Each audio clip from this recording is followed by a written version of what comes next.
یاد رکھیے پیارے صاحب بھائیو، یہ طے کر لیں، یہ نیت کر لیں، ہم نے قیامت کے دن ظالم بن کر نہیں اٹھنا۔ یقین مانیں ظالم مر جائے گا قیامت کے دن، ظلم اندھیرے میں ظالم مر گیا قیامت کے دن، مر گیا، اس کو مطلب مر گیا وہ ظالم، ایسا مرا کہ میں آپ کو امام غزالی رحمۃ اللہ تعالی علیہ نے اس کو جس انداز سے بیان کیا ہے نا، آپ دل کے کانوں سے اس بیان کو سنیے جو میں اس کو کرنے جا رہا ہوں، دل کے کانوں سے سنیے اور ذہن میں یہ بس بٹھا کر رکھے، میں نے ظالم نہیں اٹھنا قیامت کے دن، میں نے ظالم نہیں اٹھنا کیا، چاہے بچے ہوں، بڑے ہوں، بوڑھے ہوں، ماں باپ ہوں، بیوی ہو، بھائی ہو، بہن ہو، پروفیشن ہو، کلائنٹ ہو، وے آف ارننگ ہو، جو بھی واٹ ایور، میں نے قیامت کے دن ظالم نہیں اٹھنا، چاہے وہ میری اپنی ذات کیوں نہ ہو، کہ میں ہی اپنی جان پر ظلم کرتے کرتے مر گیا تو کہاں جاؤں گا میں۔ ٹھیک، اب غور سے سنیے گا، میں امام غزالی رحمۃ اللہ تعالیٰ علیہ کی جو بات آپ تک پہنچانے جا رہا ہوں۔ امام غزالی رحمۃ اللہ تعالیٰ علیہ فرماتے ہیں، میزان کے خطرے سے وہی بچ سکتا ہے جس نے دنیا میں اپنا محاسبہ کیا، اکاؤنٹیبلٹی، بڑا اکاؤنٹیبلٹی کا ہے نا، اکاؤنٹیبلٹی اکاؤنٹیبلٹی اکاؤنٹیبلٹی، ارے بھائی تو میری اکاؤنٹیبلٹی کدھر ہے؟ اور میری اکاؤنٹیبلٹی میں جب نہیں کرتا نا تو پھر میری اکاؤنٹیبلٹی کوئی اور کرنا شروع کر دیتا ہے۔ تو جس دن دنیا میں اپنا محاسبہ کیا ہو، یعنی کہ میزان کے خطرے سے وہی بچ سکتا ہے جس نے دنیا میں اپنا محاسبہ کیا ہو، اپنا حساب لیا ہو، اور اس میں شرعی میزان کے ساتھ، میزان سمجھتے نا، ویٹ اسکیل، ایک قیامت کے دن میزان قائم کیا جائے گا، اس کے دو پلڑے ہوں گے، اس میں شرعی میزان کے ساتھ، شرعی میزان یعنی کہ اپنی تمام تر اقوال، اعمال، خطرات اور خیالات کو تولا جائے، یعنی یہ ایک اپنا ایک ذہن میں اپنا ویٹ اسکیل بنایا آپ کہ میں اس کو اپنے اعمال کو پہلے تولو بعد میں بولو، کیا تولنے سے مراد کیا ہے، تو اپنا حساب لیا جائے، جیسا کہ حضرت سیدنا عمر فاروق اعظم رضی اللہ تعالی عنہ نے فرمایا، اپنے نفسوں کا محاسبہ کرو اس سے پہلے کہ تمہارا محاسبہ کیا جائے، یعنی اپنا حساب کر لو اس سے پہلے کہ تمہارا حساب کیا جائے، اور قیامت کے دن وزن کرنے سے پہلے خود وزن کر لو۔ ہم آئے وزن کرتے ہیں، اب اس ہاں سے ہے نا، ٹائم ہے نا، اور ابھی تو کوئی کلائنٹ ولائنٹ بھی نہیں ہے، کچھ بھی نہیں ہے، نتھنگ، ہم تو چلے ہی دین و اسلام کی باتیں سیکھنے اور سمجھنے کے لیے ہیں، اور ایک ہمیں اللہ پاک کی رحمت سے اسپیس ملا ہے کہ یار واقعی کچھ حساب کتاب اپنا بھی تو کرو، اپنی اکاؤنٹیبلٹی تو کرو، میں کھڑا کہاں، اور اپنا وزن تو کر لوں۔ اپنے نفس کے حساب یعنی محاسبے سے مراد یہ ہے کہ بندہ مرنے سے پہلے روزانہ سچی توبہ کرے، اور اللہ پاک کے فرائض میں جو کوتاہی کی ہے اس کا تدارک کرے، اور فرائض کو یاد کرے کہ کتنے فرض میں نے چھوڑے ہیں، اور لوگوں کے حقوق ایک ایک کوڑی کے حساب سے واپس کرے۔ حقوق یہاں صرف پیسوں کی بات نہیں ہے، پیسے تو ہوتے ہی ہیں، اور بھی بہت ساری چیزیں جو حقوق کے طور پر بیان کی جا سکتی ہیں، ایک ایک کوڑی کے حساب سے واپس کرے، اور اپنی زبان، ہاتھ یا دل کی بدگمانی کے ذریعے کسی کی بے عزتی کی ہو تو اس کی معافی مانگے، اور ان کے دلوں کو خوش کرے۔ یہ محاسبہ کیا ہے یہ بیان کیا جا رہا ہے، اور لوگوں کے دلوں کو خوش کرے، حتیٰ کہ جب اسے موت آئے تو اس کے ذمے نہ کسی کا حق ہو نہ ہی کوئی فرض، اس کے ذمے نہ کوئی حق ہو نہ ہی کوئی فرض۔ بندہ خیال کرے، بعض اوقات کیا ہوتا ہے، یہ باتیں پہلے بھی کہیں ہوئی ہوتی ہے، تو ہوتا ہے یار یاد نہیں آتا ہے، اتنے لوگوں سے واسطہ رابطہ پڑا ہے، کس کس کو یاد کروں۔ میں کبھی کبھی کہتا ہوں یار مثال کے طور پر تم نے 100 لوگوں کو قرضہ دیا ہے، کبھی ہو سکتا ہے کہ آپ کو یہ بھول جائے گا میں نے کس کس کو قرضہ دیا ہے، بلکہ جس کو نہیں دیا نا اس کو بھی کبھی کبھی رابطہ کرتا ہے، یار آپ کو کچھ دیا ویا تو نہیں تھا۔ پیسے نہیں بھولتے، پیسے میں سے نہیں بھولتے، لوگوں کے ساتھ زیادتی کی بھول گئے، ظلم کیا بھول گئے، ناانصافی کی بھول گئے، تم بھول گئے، مگر کہیں تو محفوظ ہے، کہیں تو محفوظ ہے جو آئے گا. تو یوں اپنے ایسا محاسبہ کرے اور یہ ایسا انداز اختیار کرے کہ جب اسے موت آئے تو اس کے ذمے نہ کسی کا کوئی حق ہو اور نہ ہی کوئی فرض. تو یہ شخص کسی حساب کے بغیر جنت میں جائے گا. ہائے ہائے ہائے، چھوٹی بشارت نہیں ہے. جنت کی بشارت خود ہی بہت بڑی بشارت ہے، مگر اس سے بڑی، اس کے اندر ایک بہت بڑی بشارت یہ بغیر حساب کے جنت میں جائے گا.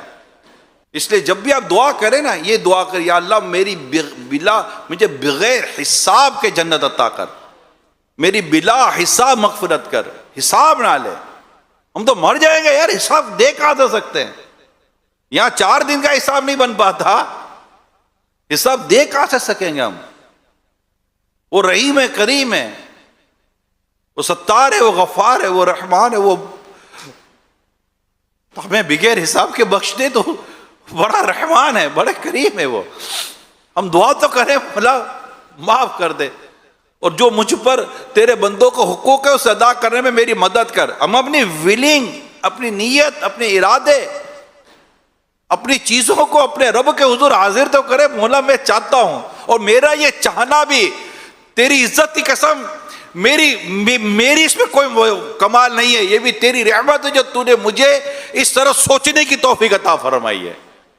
ورنہ میرے جیسا آدمی مولا کہاں سے سوچتا کہ میں بندوں کا حق ادا کروں؟ تو نے سوچ دی ہے، تو نے خیال دیا ہے، تو نے ارادہ دیا، تو مولا مدد اور بھی کر، مددگار بھی پیدا کر دے، ہمت بھی عطا کر. یہ سب اپنے رب کے حضور عرض کرتا رہے، سچی توبہ کرتا رہے. اور یہ بھی آج نیت کر کے ہم جائیں کہ روزانہ کم از کم سونے سے پہلے تو سچی توبہ کر کے سوئیں گے. پکی بات میں آپ کو بتا رہا ہوں، ہمیشہ جب بھی بستر پر جائیں نا، سونے سے پہلے، نیند کرنے سے پہلے، مطلب یہ فائنلی ہو کہ میں شاید نہیں اٹھ سکوں گا. بات سمجھ رہے ہیں؟ میں شاید نہیں اٹھ سکوں گا، سو رہا ہوں، پاسبل ہے میں نہیں اٹھ سکوں گا، میں اپنے رب سے معافی مانگ کر سوں. اور کچھ اس طرح اگر ہو سکے تو یا اللہ اگر مجھ سے کوئی کفر ہو گیا ہو تو اس سے توبہ کرتا ہوں. لا الہ الا اللہ محمد رسول اللہ صلی اللہ علیہ وسلم، یا اللہ میرے سارے گناہ معاف کر دے. مطلب یہ سب کرا کر سوئے، اللہ پاک کا نام لے کر سوئے، ذکر و اذکار کر کے سوئے. میں سو جاؤں یا مصطفیٰ کہتے کہتے، میں سو جاؤں یا مصطفیٰ کہتے کہتے، کھلے آنکھ صلی علی کہتے کہتے. اور آگے سنیے، اگر وہ لوگوں کے حقوق ادا کرنے سے پہلے مر جائے تو قیامت کے دن حقدار اس کا گھیراؤ کریں گے. آج کل بڑا گھیراؤ، اب اپنے گھیراؤ کو یاد کرے. سمجھ رہے نا؟ اس دن حقدار اس کا گھیراؤ کریں گے. کوئی اسے ہاتھ سے پکڑے گا، کوئی اس کی پیشانی کے بال پکڑے گا، کسی کا ہاتھ اس کی گردن پر ہوگا. کوئی کہے گا تم نے مجھ پر ظلم کیا، کوئی کہے گا تم نے مجھے گالی دی، کوئی کہے گا تم نے مجھ سے مذاق کیا، کوئی کہے گا تم نے میری غیبت کرتے ہوئے ایسی بات کہی جو مجھے بری لگتی تھی، کوئی کہے گا تم میرے پڑوسی تھے لیکن تم نے مجھے تکلیف دی، کوئی کہے گا تم نے مجھ سے معاملہ کرتے ہوئے دھوکہ دیا، کوئی کہے گا تو نے مجھ سے سودا کیا تو مجھ سے دھوکہ کیا اور مجھ سے اپنے مال کے عیب کو چھپایا، کوئی کہے گا تو نے اپنے سامان کی قیمت بتاتے ہوئے جھوٹ بولا، کوئی کہے گا تو نے مجھے محتاج دیکھا اور تو مالدار تھا لیکن تو نے مجھے کھانا نہ کھلایا، تو کوئی کہے گا تو نے دیکھا کہ میں مظلوم ہوں اور تو اس ظلم کو دور کرنے پر قادر بھی تھا لیکن تو نے ظالم سے مصالحت کی اور میرا خیال نہ کیا. اب بندہ غور کرے کہ اس طرح اگر لوگوں نے اسے گھیر لیا، جھوٹی گواہی دینے والوں سوچو اگر تمہیں اس شخص نے پکڑ لیا، آج تو تم نکل گئے جھوٹی گواہی دے کر، کسی طاقتور نے تمہیں بچا لیا، کسی تعلقات والے نے تمہیں بچا لیا، آج تم نکل گئے، رشوت لے کر تم نکل گئے، رشوت دے کر تم نکل گئے، کوئی بھی تعلقات، کوئی بھی گروپ، کوئی بھی یہ، کوئی بھی وہ، کوئی بھی فلاں، کوئی فلاں، تو کوئی یہ، تو کوئی وہ، تو کوئی یہ، تو کوئی برادری، تو کوئی کمیونٹی، تو کوئی تعلقات تمہیں بچا کر لے گئے. قیامت کے دن کہاں جاؤ گے؟ اے ظالمو تم اور تمہارا ظلم کا ساتھ دینے والا اور تمہیں ظلم پر ابھارنے والے، وہ سب کے سب غور کریں، میں بھی غور کروں، آپ بھی غور کریں. پھر کیا کریں گے قیامت کے دن؟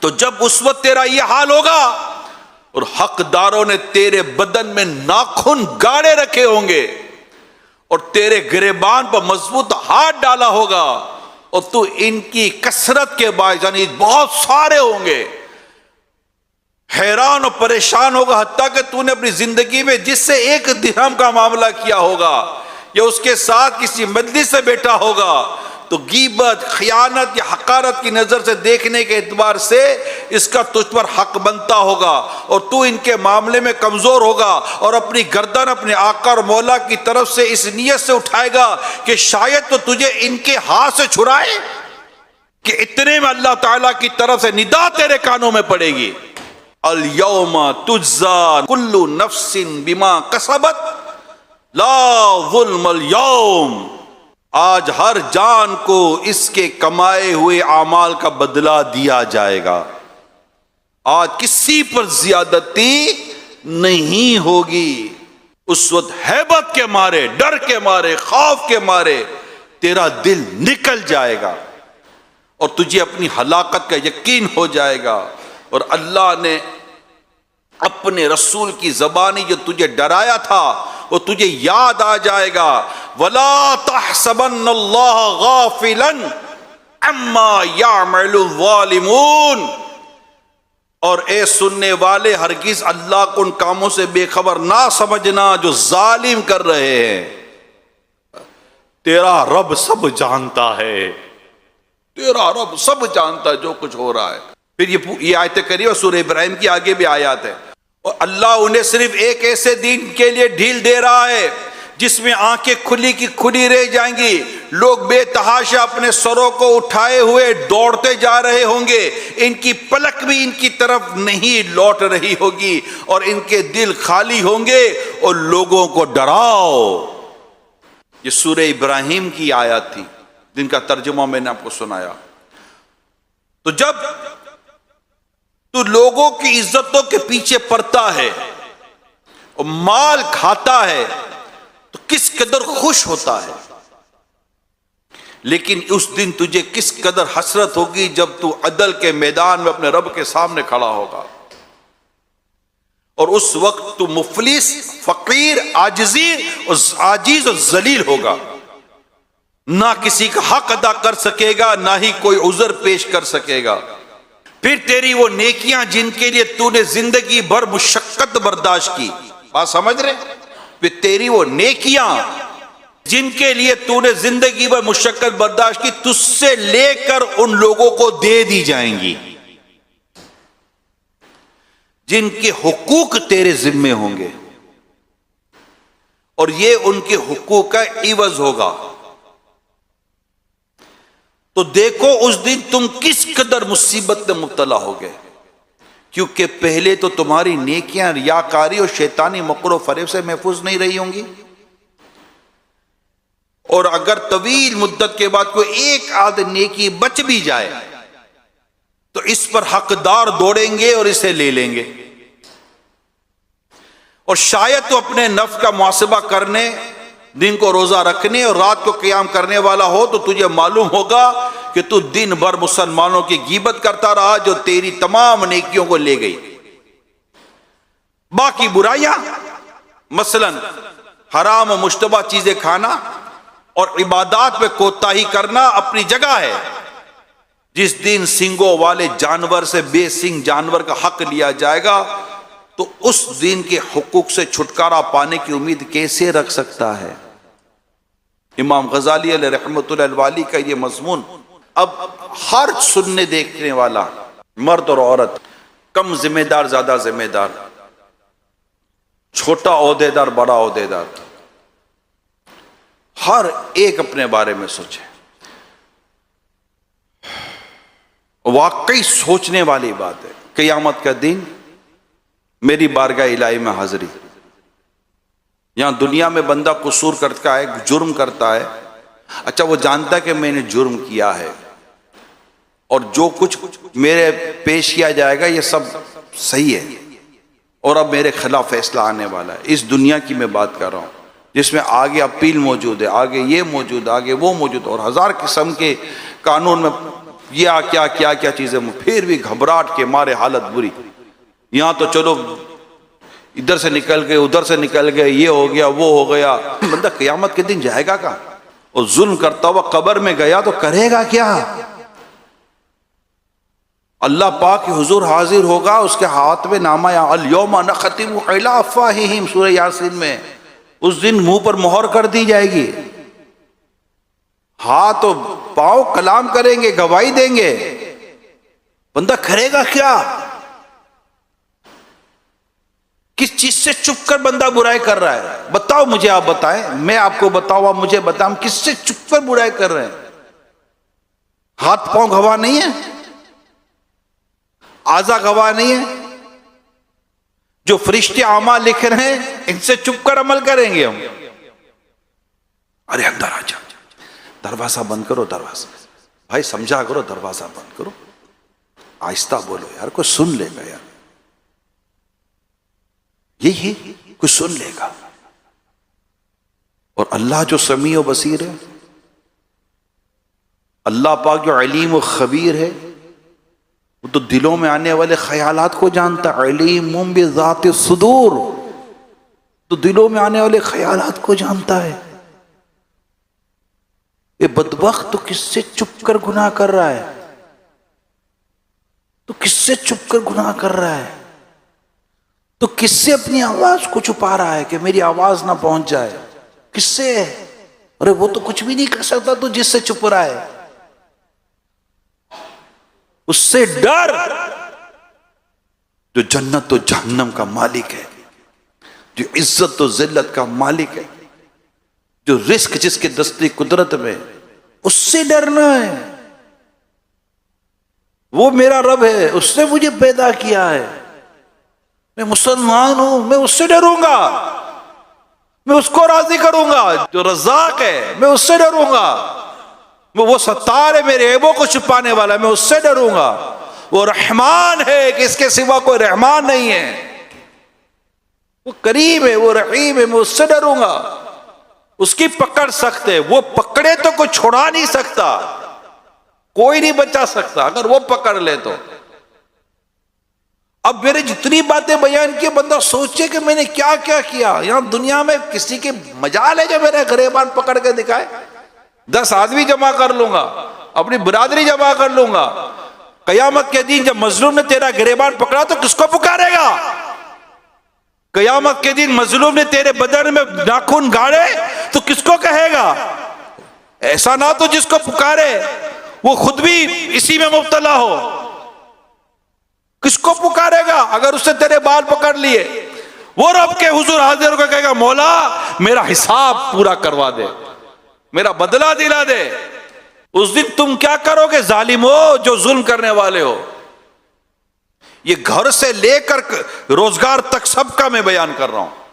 کوئی یہ نہ سمجھے دنیا میں دیکھنے سننے والا کہ میں صرف پروفیشن پہ بیان کر رہا ہوں، نہیں، میں صرف پروفیشن پہ بیان نہیں کر رہا، یقین مانے نہیں کر رہا۔ مجھے تو یہ بھی ڈر ہوتا ہے کہ کئی ایسے لوگ ہوں گے جن کے مظلوموں میں ان کی بیوی کھڑی ہوگی، جن کے مظلوموں میں ان کی بیٹی کھڑی ہوئی ہوگی، جن مظلوموں میں ان کے پڑوسی کھڑے ہوئے ہوں گے۔ یہ صرف پروفیشن کی بات نہیں کر رہا ہوں یار، سمجھا کریں، میں بھی سمجھوں، آپ بھی سمجھے۔ یہ معاملہ نازک ہے، بیوی بچوں کا معاملہ ہے، اولاد کا معاملہ ہے، پڑوسیوں کا معاملہ ہے۔ اس کے بعد کاروبار پر ہم جاتے ہیں۔ کاروبار پر تو 100 چیزیں ابھی بھی ہمارے منہ کی لگام بنی ہوئی ہوتی ہیں، گھر میں تو لگام ہی کوئی نہیں ہوتی۔ کئی ایسی عورتیں ہوگی جن میں مظلوم اس کا شور کھڑا ہوا ہوگا، مولا میں نے گھر بچانے کے لیے اس عورت کے ساتھ نبھایا، مگر اس عورت نے میرے کو بہت ظلم کیے، مولا مجھے اپنا حساب دلا دے۔ وہ عورت کیا کرے گی؟ جانوروں کا حساب ہوں گے، مگر جانور تو چلو مٹی ہو گئے نا، یہاں تو جنت و جہنم کا فیصلہ ہے، یا تو جنت میں جانا ہے یا جہنم میں جانا ہے۔ تو کرے گا کیا؟ حساب دے گا کیسے؟ اس کے بعد آس پڑوس اور پھر محلے والے، علاقے والے اور راستے پہ چلنے والوں کے معاملات ہیں، اور ان کے معاملات ہیں جو شاید آپ کو مجھے جانتے بھی نہیں ہیں، مگر ہم نے ان کے لیے ظلم کیے ہوئے ہیں۔ کئی ظالموں کا ساتھ دے کر ہم نے مظلوموں کی بد دعائیں لی ہوئی ہوتی ہیں۔ ظالم ظلم کر کے سو جاتا ہے، مظلوم کی بد دعا سوتی نہیں ہے، سوتی ہوتی نہیں ہے۔ اللہ پاک نے ہمیں جو کچھ اس معاملے میں اپنے ارشادات عطا فرمائے، رسول پاک صلی اللہ علیہ وسلم نے ارشادات عطا فرمائے، اور جو میزان، قیامت، پل صراط، حساب کتاب، پرسش، اعمال، زمین گواہ، یومئذ تحدث اخبارها، اللہ اکبر۔ سورہ زلزال میں اللہ فرماتا ہے یومئذ تحدث اخبارها، زمین اپنے راز اگلے گی، زمین بیان کرے گی کہ کس نے مجھ پہ برائی کی، کس نے مجھ پہ نیکی کی۔ کہاں بچیں گے، کہاں سے، یہ مجھے بتا دیں آپ اور میں۔ اگر ہم نے اللہ پاک کی رضا کے لیے سچی توبہ نہ کی، مظلوموں کو راضی نہ کیا، ظلم سے آزاد نہ ہوئے، اور سارے حقوق اور فرائض ادا کر کر ہم موت کی دہلیز تک پہنچے، یہ ہمارا ٹارگٹ ہے۔ ہمارے ٹارگٹ کچھ اور بنے ہوئے ہیں۔ میں یہ اچھا اس ٹارگٹ کو پانے کے لیے جتنے ظلم کے دریا پار کرنے کر جاؤں گا، جتنے بھی زیادتی کرنی ہے کر جاؤں گا، بس میرا ٹارگٹ ہوا ہے، مجھے اس سیٹ پہ پہنچنا ہے، مجھے اس منصب تک پہنچنا ہے، مجھے اس آمدنی تک پہنچنا ہے، میرا لیول وہ ہونا چاہیے، میرا کلیبر وہ ہونا چاہیے، میری پوزیشن وہ ہونی چاہیے۔ ارے what do you mean for position؟ قیامت کے دن تمہاری پوزیشن کیا ہوگی، اس پر غور کرو۔ جب قبر میں اکیلے ہوگے تمہاری پوزیشن کیا ہوگی، اس پر غور کرو۔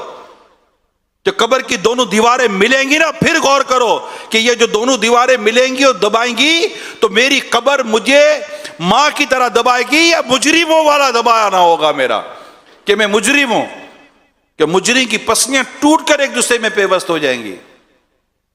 معاملہ بہت آگے سیریس ہے۔ میں آپ کو بتا رہا ہوں، جنہوں نے اس پر غور کیا ان کی بھوکیں مر گئیں، ان کی نیندیں اڑ گئیں،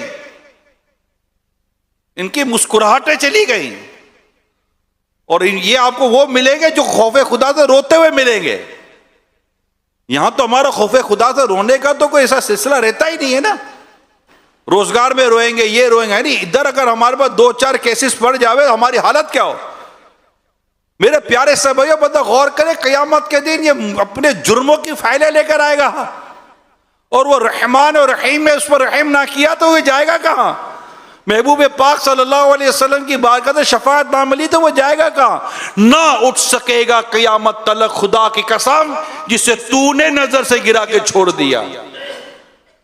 اور رسول پاک صلی اللہ علیہ وسلم اپنی امت سے بے پناہ محبت فرماتے، یہ آپ کو یاد ہونا چاہیے، کبھی مت بھولنا۔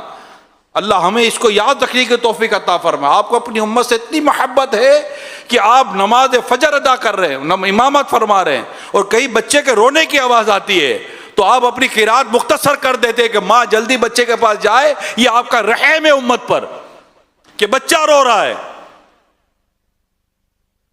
آپ کو اپنی امت سے بہت محبت ہے، آپ نے اپنے رب کی بارگاہ میں اپنی امت کے لیے دعائیں کی ہیں، آپ اپنی امت کے لیے روئے۔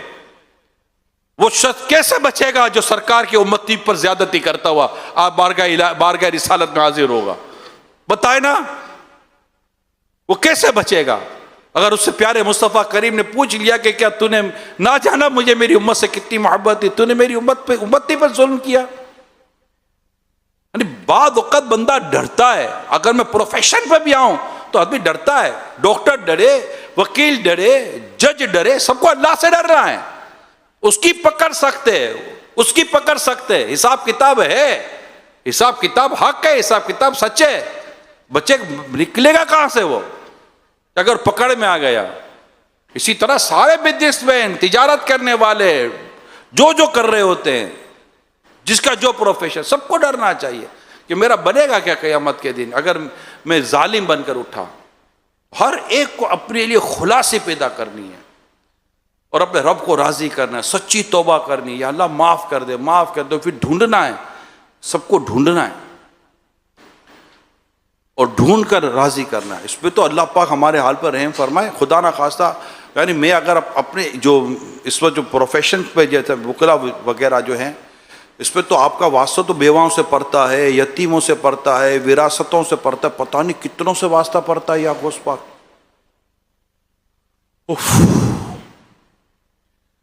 ہمیں کوئی بیوہ کا کیس آیا، کوئی یتیم کا کیس آیا ہے، کوئی وراثت کا کیس آیا، کوئی طلاق کا کیس آیا، خدا نہ خواستہ میری وجہ سے کوئی ایسا ناجائز و گناہ بڑا کام ہو گئی تھی، طلاق ساتھ کر دیا، کیونکہ زندگی وہ حرام کاری کرتے رہیں گے تو کیا میں بھی مرا؟ وراثت کا معاملہ، وہ تو مال لے گیا اپنا، مجھے تو 2 پیسے آگے پیچھے سے دے گیا، میرے تو یہ پیسے جو دے گا 2 مہینے کے اندر بل میں نکل گئے، الیکٹرک کے بل میں ہی، وہ تو بہت بڑا اماؤنٹ لے کر آگے پیچھے ہو گیا، وہ تو اپنا معاملہ خود ہی دیکھے، اب میں کیسے حساب دوں گا یہ پیسوں کا؟ اسی طرح یتیم، بیوہ، وراثت، یہ وہ، باپ رے باپ معاملات، یہ سب سے مطلب یہ سب سے بچا جا سکتا ہے، میں آپ کو صحیح بتا رہا ہوں، سب سے بچا جا سکتا ہے۔ ایک چیز کی ضرورت ہے، صرف ایک عمل چاہیے، صحیح معنی، صرف ایک عمل چاہیے، سب سے بچا جا سکتا ہے، خوف خدا، صرف خوف خدا چاہیے۔ اللہ فرماتا ہے مجھ سے ڈرو اگر مومن ہو، صرف اللہ سے بندہ ڈرتا رہے، اور ڈرنا ہے، وہ دیکھ رہا ہے، اس سے خود فرما، یہ مطلب قرآن دیں، یا ایھا الذین آمنوا اتقوا اللہ، یا ایھا الذین آمنوا اتقوا اللہ، اے ایمان والو اللہ سے ڈرو، اللہ سے ڈرو، اللہ سے تو ڈرنا ہے، حدیث میں اللہ سے ڈرایا گیا ہے، اللہ سے ڈرنے کا کہا گیا ہے، اور ہم اللہ سے نہ ڈرے، سب سے ڈریں۔ ایک ہی عمل ہے، میں آپ کو صحیح بتا رہا ہوں، اللہ مجھے صحیح معنوں میں اپنا خوف عطا کرے، اللہ آپ کو بھی اپنا صحیح معنوں میں خوف عطا کرے۔ بندہ بس جب بندہ اپنے رب سے ڈرے گا، نماز کیسے قضا کرے گا، جھوٹ کیسے بولے گا؟ میرا رشوت کا بیان موجود ہے اس کے اندر، یہیں آج کے لیے، جھوٹی گواہی پر بیان موجود ہے آج ہی کے لیے، امانت پر بیان موجود ہے آدھی کے لیے، ابھی کے لیے، مگر میں یہی سوچ رہا ہوں کہ کتنے بیان کروں؟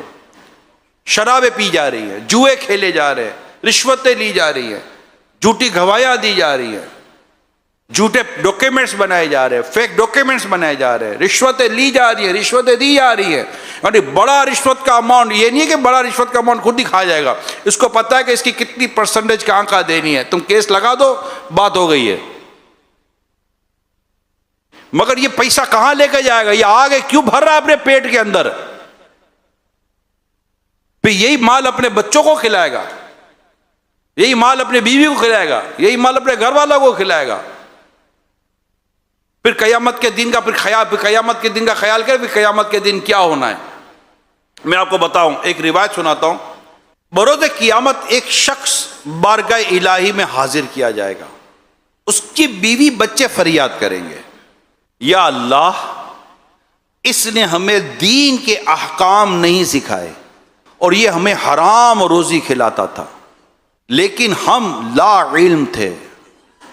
یہ دیکھنے سننے والے اس جملے کو بھی یاد رکھیں، لیکن ہم ہمیں علم نہ تھا، اور یہاں وہ لوگ کیا کریں گے جن کو علم ہے۔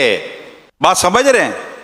بعض اوقات بندہ حرام کماتا ہے اپنے بیوی بچوں کی وجہ سے، لاؤ نا، معاذ اللہ ثم معاذ اللہ تانے ملتے ہیں، کیا ایمانداری لے کر بیٹھے ہوئے، معاذ اللہ کیا سچائی لے کر بیٹھے ہوئے، دیکھو وہ بھی تو وکیل ہے، وہ بھی تو یہ، وہ بھی تو وہ ہے، کہاں کے کہاں نکل گیا، تم آج تک موٹر سائیکل بھی اپنی نہیں لے سکے، دیکھو اس کی کار آ گئی ہے، غریبوں کے ساتھ مر گئی ہوں، پھنس گئی ہوں، بچہ بولتا ہے دیکھو وہ ادھر نکل گیا ادھر نکل گیا، اس سے تعلقات بنا لے، اس سے تعلقات بنا لیے، آپ بھی تھوڑا راستہ بنا لو۔ اس طرح یہ بھی راستہ بنائے، یہ بھی جا رہا ہے، اور اس کو راستہ دکھانے والے بھی پھر بربادی کی طرف جا رہے ہیں۔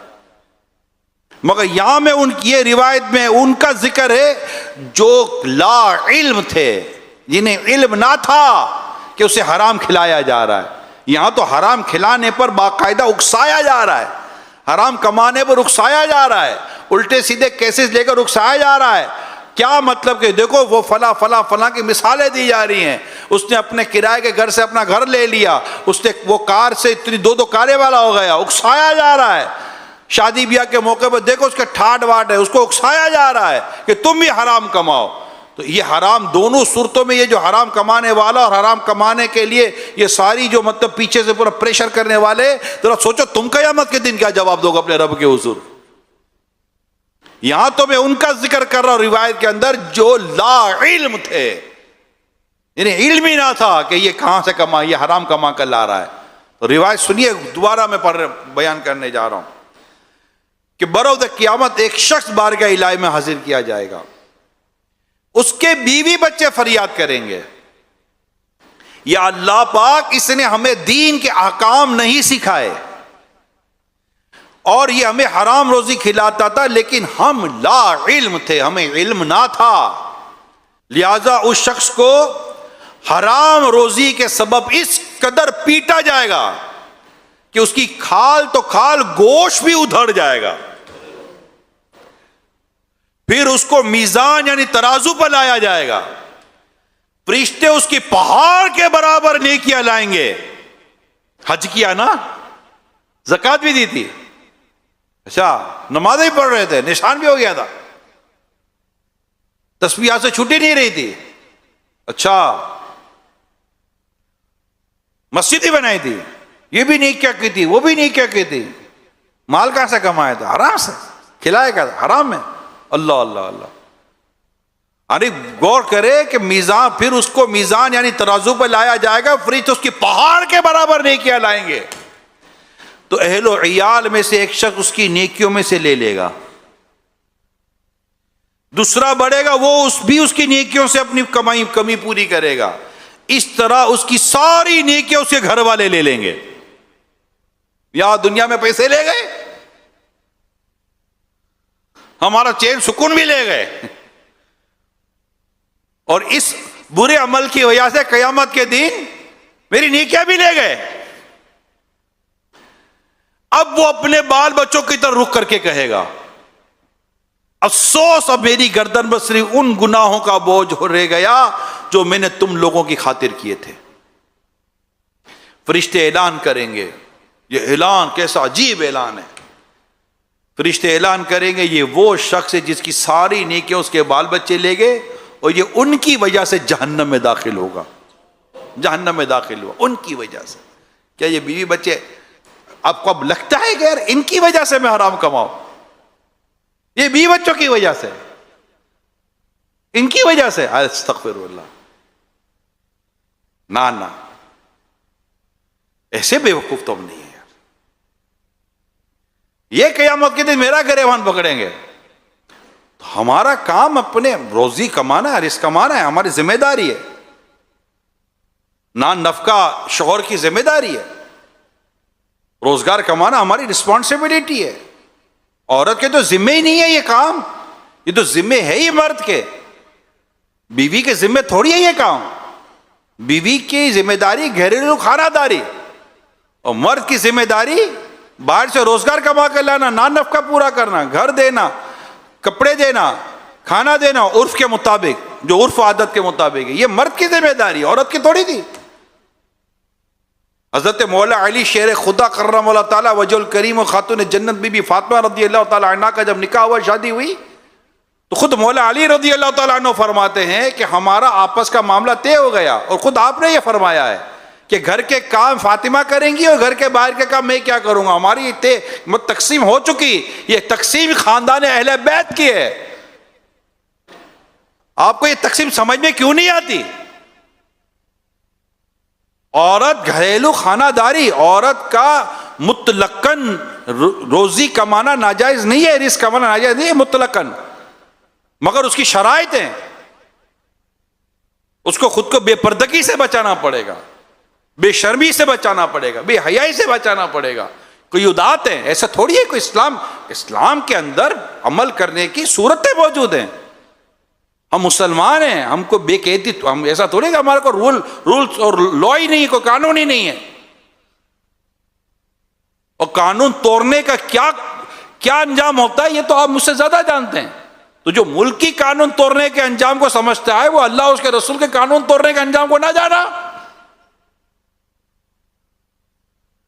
مگر چونکہ یہاں پر وہ قانون توڑنے پر ایسی گرفت نہیں ہے دنیا میں تھا. غیبت تو کون سا جج بیٹھے گا تم نے غیبت کی تھی تمہیں 3 مہینے کی سزا؟ ایسا کوئی قانون ہے آپ کے کانسٹیٹیوشن میں؟ تو بتائیں. تم بدگمانی کی تھی، ایسی کوئی چیزیں ہمارے یہاں تو نہیں ہے. حسد کیا تھا پکڑے گئے. ارے سمجھا رہا ہوں میں، سگنل توڑنے پر پکڑ رہے اور کئی قانون توڑنے پر پکڑ ہے. ٹھیک ہے، وہ قانون ٹھیک ہے، جو شریعت سے نہیں ٹکرا تو اس پر عمل کرنا چاہیے، ہماری بھلائی کے لیے قانون ہے. سمجھانا یہ ہے کہ دنیا کے بنائے ہوئے قانون کو ہم فالو کرتے ہیں کیونکہ فوراً پکڑ ہو جائے گی، سزا ہو جائے گی. اللہ اور اس کے رسول کے بنائے ہوئے قانون کو نہیں پڑھتے، اس کی سزا سے نہیں ڈرتے. تو جہاں یہ جب چیزیں نصیب مل جائیں گی نا، میزان، قبر، حشر، حساب، حرام حلال، اس کی تمیز، کون سی چیز ہے بھئی حرام روزی؟ اب یہ یار بعض وقت تو یہ ہوتا ہے، میں معافی چاہتا ہوں میرے اسلام بھائی کے ساتھ، یار یہ بتائیے کہ یہ صحیح ہے غلط، حالانکہ اس کو پتہ ہے کہ صحیح کہ غلط ہے. یہ تو سیدھی بات ہے. کوئی بھی دودھ کو دودھو کب بولتا ہے بھائی؟ یہ جو میں کیس لے رہا ہوں، یہ جو میں کام کر رہا ہوں، یہ صحیح ہے غلط اندازہ ہو جاتا ہے. ایسا تو نہیں نا اندازہ ہی نہیں ہوتا. پہلے دوسرے دن تیسرے دن فرسٹ ہیئرنگ میں دوسری ہیئرنگ میں اندازہ تو ہو جاتا ہے کہ یہ ہے کون اور میں کر کیا رہا ہوں. نہیں بھائی غلط فہمی ہو گئی، مجھے کیا پتا تھا کہ آپ ظلم کر رہے ہیں. یہ لیجئے، میں نہیں لڑتا آپ کا کیس ویس. ارے بھائی لڑو. کیسے لڑوں آپ؟ ٹھیک ہے آپ اپنا اقبال جرم کر لو، پھر دیکھتے ہیں کیا ہوتا ہے. تو وہ بولے گا جرم ماننے کے لیے آپ کو تھوڑی کو وکیل لگا تھا، آپ کو اس لیے وکیل لگا تھا کہ میں جرم مان لوں، تو اس میں وکیل لگنے کی کیا ضرورت ہے؟ میں جا کر ویسے ہی مان لوں گا. یہ تھوڑی ہوتا ہے. اور اگر پتہ چل جائے کہ غلط ہے اور پھر اس کا ساتھ دینا، یہ تو درست ہی نہیں ہے نا. قاضی شورے رحمۃ اللہ تعالیٰ علیہ یہ فیملی ممبر بھی تھے، ہیڈ آف فیملی بھی تھے، گھر تھا، بیوی بچے تھے، کھانا کھا رہے تھے. بیٹا آیا، بیٹے نے کہا کہ ابو ایک بات ہے. کیا بولا؟ کہا ابو بات بیان کرتا ہے لیکن آپ کو لگے نا کہ میری فیور میں جائے گی تو مجھے ہاں کہیے گا ورنہ پھر مجھے منع کر دیجیے گا. بولا بیٹا کیا ہوا بتاؤ. تو بیٹے نے اپنا سارا وہ باہر جو جھگڑا ہوا تھا، مسئلہ ہوا تھا، آپس میں جو کچھ ڈسپیوٹ ہوا تھا، تو انہوں نے اپنے والد صاحب سے بات کی. قاضی شورے رحمۃ اللہ تعالیٰ نے جب سنا تو کہا بیٹا عدالت میں مقدمہ ڈال دو. ڈال دو ابو؟ بولا ڈال دو بیٹا ڈال دو. بیٹے نے مقدمہ ڈال دیا. بیٹا بھی ہوا اور جو دوسرے فریق تھے وہ بھی ہوئے. قاضی شورے رحمۃ اللہ تعالیٰ علیہ قاضی تھے، انہوں نے سارا معاملہ سنا اور بیٹے کو سزا سنا دی. بیٹے کو سزا سنا دی. بیٹے نے کہا ابا جان میں نے کل ہی آپ کو کہا تھا کہ اگر فیور میں جاتا ہوں تو مجھے کہیے گا ورنہ پہ چپ نہیں کرتا. تو کہا بیٹا کو تو کچھ نہ بتاتا تو ٹھیک تھا، لیکن کل تو نے بتا کر مجھے بتا دیا کہ تو ظالم ہے اور وہ مظلوم ہے. اب تو ظالم ہے اور میں کیسے چپ ہو جاؤں؟ میں جانتا تھا کہ تو ظالم ہے اور کل تجھے مجھے سزا دینی ہے، اس لیے میں نے کہا کہ مقدمہ ڈال تاکہ میں مظلوم کو اس کا حق دلاؤں. یہ ہماری تاریخ ہے، ہماری ہسٹری ہے. گھر بار کا مسئلہ نہیں ہے. اللہ پاک کی بارگاہ میں حاضری کو یاد کرے بندہ. بس آج کے بیان کو آپ سمجھ گئے ہوں گے کہ اللہ پاک کی بارگاہ میں حاضری، حقوق اور یہ سارے معاملات ہمارے پیش نظر ہوں. کبھی کبھی ایسا ہوتا ہے کہ مطلب کہ بالکل آنکھوں پہ پٹی ہوتی ہے، سمجھ ہی نہیں آ رہی ہوتی کہ ہم کیا کر رہے ہیں. مگر اگر اس طرح کے اجتماعات، اس طرح کے بیانات، یہ دعوت اسلامی کا دینی ماحول، یہ آنکھیں تو کھلواتا ہماری. دعوت اسلامی کر کیا رہی ہے آج تک؟ دعوت اسلامی آنکھیں کھول رہی ہے. مشکل آسان کام نہیں ہے. یہ کہتے ہیں سوئے ہوئے کو جگانا آسان ہے، جاگے ہوئے کو جگانا مشکل ہے. اللہ پاک سلامت رکھے میرے امیر سنت کو، انہوں نے جاگے ہوئے کو جگانے کی ذمہ داری قبول فرمائی ہوئی ہے. یہ جاگے ہوئے کو جگا رہے ہیں، آسان نہیں ہے، بہت مشکل ہو گیا ہے. لوگوں کو خواہشات سے روکنا یہ کوئی آسان نہیں ہے. خواہشات سے روکنا اس پرفتن دور میں سنتوں پر عمل کر کے سنتوں پر چلانا، آتی ہوئی روزی کے بارے میں پتہ ہو کہ حرام ہے تو چھوڑ دینے، مطلب چھوڑ دینے کا جذبہ مل جائے، چہرے پر داڑھی آ جائے، سر پر امامہ آ جائے، سچ کا داعی بن جائے، حق کا داعی بن جائے. باطل سے نفرت کرے، ناحق چیزیں چھوڑ دے، اتنے مطلب کہ نفس کے اندر اللہ پاک کی رحمت سے اس قدر اس کے اوپر اپنی وہ ڈال دینا، یہ بس اللہ نے کام لیا وہ کام لے رہا ہے۔ تو دعوت اسلامی کا یہ جو ایک انداز ہے نا، اس کی طرف میں آپ کی توجہ دلاؤں گا کہ ہمیں آنا ہے، ہمیں نیکی کرنے کی توفیق مل جاتی ہے، ہمیں گناہوں پر رکنے کی توفیق مل جاتی ہے، ہمیں نفس پر قابو پانے کی توفیق مل جاتی ہے، اللہ پاک کی بارگاہ میں سچی توبہ کرنے کی توفیق مل جاتی ہے، مظلوموں کا ساتھ دینے کی توفیق ملتی ہے، ظالموں سے کنارہ کرنے کی توفیق ملتی ہے۔ اور بہت برا حال ہے، دور فتن ہے، عجیب و غریب دور ہے، خود کو بچانا آسان نہیں ہے اتنا، بس ایک ماحول ایسا ہو کہ جو بالکل بندہ بہت برا ماحول، وہ عجیب و غریب ماحول ہے، عجیب و غریب حالات ہے۔ میں جنگل میں نہیں رہتا، زیادہ بول نہیں سکتے، اور ویسے ہم غیر سیاسی ہیں اور ہمیں غیر سیاسی ہی رہنا ہے۔ ہم تو ایک ہی کیا ایک چیز ہے مین، خوف خدا۔ جب یہ پیدا ہو جائے نا، اوپر سے لے کے نیچے تک سسٹم صحیح ہو جائے گا۔ اصل چیز کو پکڑے نا، خوف خدا۔ جب بندہ اپنے رب سے ڈرے گا تو معاملہ سیٹ ہو جائے گا۔ میں آسٹریلیا میں تھا، وہاں پر اس طرح کے کوئی ملکی حالات تو بڑے تبصرے ہو رہے تھے۔ ہمارا یہی ہوتا ہے نا، وہ بیچارہ آسٹریلیا میں بیٹھا ہوا تبصرہ ہی کرے گا، کیا کرے گا؟ تبصرے ہو رہے تھے۔ یہ جہاں بھی تقریباً میں جاتا ہوں تو یہ تبصروں کے بارے میں سنتا ہوں، وہ موضوع ہی عجیب و غریب لوگوں نے لیا ہوا ہے۔ وہ وہی کہہ رہا ہوں کہ ساری دنیا کی اکاؤنٹیبلٹی کرنی ہے، اپنی اکاؤنٹیبلٹی نہیں کرنی۔ اپنا نماز کا ٹائم آیا چلا گیا، اپنے بارے میں نہیں سوچنا کہ میں نے کیا کرا، اپنی اکاؤنٹیبلٹی، دوسرے کے بارے میں سوچنا ہے، دوسروں کے بارے میں خیال کرنا ہے، یہ ساری چیزیں تھیں۔ تو دعوت اسلامی کیا کرے؟ میں دعوت اسلامی پتوں پہ نہیں جڑوں پر پانی ڈال رہی ہے۔ بولو یہ کیا؟ میں کہ ہم کالج یونیورسٹیز میں کام کریں، ہم اداروں میں کام کریں، ہم نیکی کی دعوت کا کام کریں، ہم برائی سے منع کرنے پر کام کریں، ہم امر بالمعروف والنہی عن المنکر پہ کام کر رہے ہیں۔ بولے یہ کیا؟ میں کہا یہ ہے کہ جب کوئی شخص خوف خدا اور عشق رسول کے ساتھ کسی بھی منصب پر آ کر بیٹھے گا، انشاءاللہ ظلم نہیں کرے گا، ڈرے گا نا، اللہ سے ڈر پیدا ہو گیا۔ آفس میں ہر کوئی آ کر تھوڑی جھانکتا ہے، تمام آفس کے اندر کے CCTV کیمرے لگے ہوئے ہیں، اور لگا بھی ہو تو جو CCTV جو اسکرین میں بیٹھا ہوا ہے اس کو کھٹانے میں کتنی دیر لگتی ہے؟ آدھا تیرا آدھا میرا۔ یہاں تو مسئلہ ہی کوئی نہیں ہے نا، آدھا تیرا آدھا میرا، اتنا تیرا اتنا میرا، اتنا تو رکھ اتنا میں رکھتا ہوں۔ یہ تو زبان پہ بولنے میں کوئی جھجک ہی نہیں ہے کہ یہ میں کر کیا رہا ہوں۔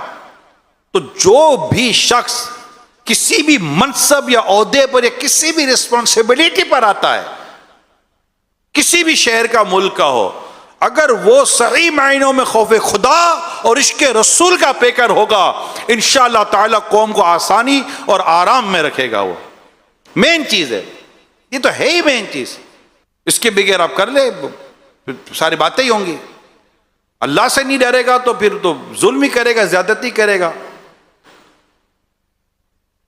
اور یہ کوئی بہت بڑی تعداد نہیں ہوتی۔ الحمدللہ دعوت اسلامی کے جو شعبہ تعلیم میں کام ہے، میں اس کو بہت ایڈمائر کرتا ہوں، کیونکہ یہ قوم اور ملت کے لیے بہت امپورٹنٹ یہ جگہ ہے، یہیں سے قوم نکلتی ہے نا۔ School college university, school college university, یہ مین ایریاز ہیں جہاں سے لوگ نکل کے کہیں نہ کہیں جاتے ہیں نا۔ جرنلی یہی ہے نا، جرنلی یہی ہے۔ اگر وہیں پر، یہ تو مین اکیڈمی ہے، اگر یہیں پر پراپرلی کام ہو جائے، اچھا اب یہاں تو کام ہو جائے، لیکن اب جو دیگر شعبوں میں، مثال کے طور پر آپ کا شعبہ لے لیں، اب آپ کا شعبہ لے لیں تو آپ کے شعبے کے اندر آپ میدان عمل میں آئیں۔ اب کی تک کی جو اگر ہم سے غلطیاں ہوئی ہیں، اور ہوتی ہے گناہ کیوں نہیں ہوتے، گناہ ہو رہے ہوتے، غلطیاں ہو رہی ہیں، تو بندہ سچی توبہ کرے اور پھر رب کے دین کو پھیلانے اور امت محبوب صلی اللہ علیہ وسلم کی اصلاح کرنے اور اپنی اصلاح کرنے کی طرف آ جائے۔ زندگی کا اب دوران بہت کم وقت رہ گیا، بہت کم وقت رہ گیا، 40 سال 45 سال 50 سال 55 سال کی ہماری زندگیاں ہو گئی ہیں۔ اب ہماری زندگی کا بہت بڑا حصہ تو گزر چکا، اب ہمیں ہی نہیں پتہ کہ سانسیں رہ کتنی گئی ہیں۔ اب ان بچی کچی سانسوں میں سچی توبہ کر کے جنت کے والے عمل کرنے، اور جو آج ہم نے سنا ہے، اگر اس میں کہیں کوئی ایسی بات کسی کے لیے ہے کہ یار یہ ڈھونڈو مظلوموں کو، سارے وہ کہتے ہیں سارے اسٹاف کو لگا دو، یار ڈھونڈو، ساری فائلیں نکالو، کون ہے، کدھر سے نکالو یار، او بھائی تم نے بھی میرے ساتھ مل کر بڑا اس کے ساتھ کیا تھا نا, میں بھی کر رہا ہوں, آپ بھی. یعنی یہ سمجھ رہے ہیں آپ, جب ٹیم ورک کے ساتھ ظلم کیا تو ٹیم ورک کے ساتھ معافیاں بھی تو مانگنی ہے. پوری تیاری کے ساتھ جب نچوڑا ہے تو پوری تیاری کے ساتھ اب واپس بھی تو کرنا ہے نا. سب کو ساتھ لے کر ہی گناہ کیے تو اب سب کو ساتھ لے کر اب خلاصے بھی تو کرنی ہے نا. اور یہ کام کرنے کے لیے بیٹھے تو زندگی شاید گزر جائے گی, کام اپنی جگہ چلتا رہے گا, مگر بات وہی ہے کہ جو اپنا محاسبہ جس کا میں نے بیان کیا, صحیح معنی میں محاسبہ کر کے جو دنیا سے جائے گا, تو امام غزالی رحمۃ اللہ تعالی علیہ نے جو ہمیں بشارت دی ہے کہ حتیٰ کہ جب اسے موت آئے, حتیٰ کہ یہ آخر میں دوبارہ کہ بیان ختم, حتیٰ کہ جب اسے موت آئے تو اس کے ذمے نہ کسی کا کوئی حق ہو نہ ہی کوئی فرض, تو یہ شخص کسی حساب کے بغیر جنت میں جائے گا. ہمیں بغیر حساب جنت چاہیے, اللہ بغیر حساب جنت دے دے, بغیر حساب جنت دے دے, بغیر حساب جنت دے دے. آمین بجاہ خاتم النبیین صلی اللہ تعالی علیہ وسلم.